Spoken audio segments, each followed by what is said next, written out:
Fass Touré est un village où coule depuis des siècles une source intarissable de savoir coranique.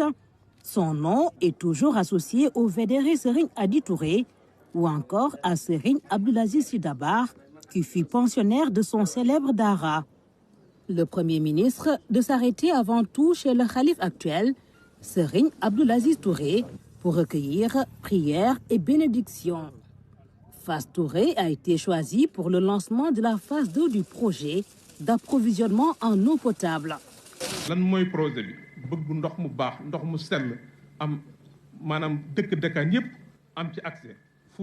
Il a pour unique but de fournir de l'eau potable à toutes les zones, même les plus reculées. Nous sommes fiers du choix que vous avez porté sur notre région et sur Fass Touré pour accueillir le lancement qui a une envergure nationale. Projet boobu nag fu mu xew ci réew mi fu ngeen ko lancé woon phase 2 bi ci réew mi rek ci ñun la bokk. Projet la boo xam ne dina laal Sénégal yépp Dakar rek moo ci dul bokk. C'est un projet qui va couvrir l'ensemble des régions excepté Dakar.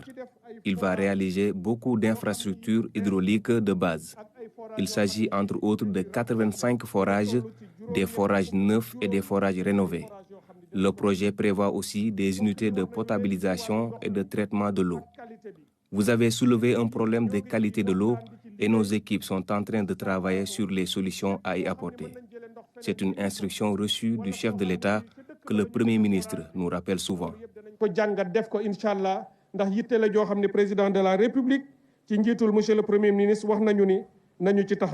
Toutes ces réalisations profiteront à plus de 2 millions de personnes. Le projet d'un coût de 60 milliards de francs CFA sera exécuté sur 30 mois. Principal partenaire, la République populaire de Chine. La mise en œuvre de ce projet profitera non seulement à des millions d'habitants sénégalais des zones reculées en créant un grand nombre d'emplois pendant la construction et l'exploitation, mais aussi contribuera également à la réalisation de la souveraineté alimentaire, de la sécurité de l'eau et de la gestion intégrée des ressources en eau. Le projet intervient dans un contexte où Fass Touré fait face à des problèmes d'approvisionnement. Son forage, vieux de 38 ans, récemment tombé en panne, et de l'eau douce quasi introuvable. Ce projet est une des solutions que l'État entend apporter à toutes les zones en difficulté.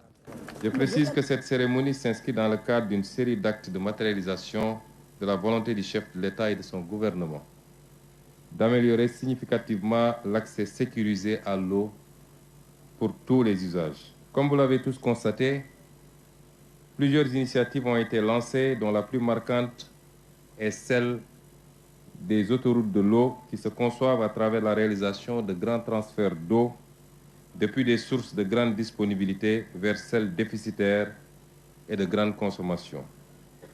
Ainsi, cette initiative portera, entre autres, sur le grand transfert du lac de Guiers vers le triangle Dakar-Mbour-Thiès, incluant une branche vers la ville de Touba, dont le réseau sera intégralement renouvelé et modernisé.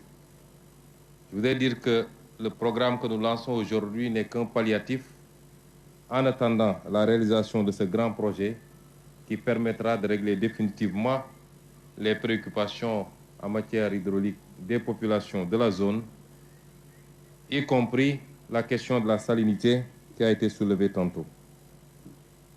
Il y a également le transfert du lac de Guiers vers le Ferlo, les transferts interbassins avec 3 branches allant du fleuve Gambie, le barrage de Sambagalou, de la Koulountou et de Bakel vers le bassin arachidier jusqu'à Thiès. Les transferts d'eau souterraine de l'axe Malem-Odar-Sadio, entre autres. Pour le Premier ministre, ce jour marque le lancement des grands projets du chef de l'État. À l'attention des exécutants, il rappelle la démarche de rupture qui sera de rigueur. Il invite les parties prenantes du projet à respecter le délai de 30 mois convenu.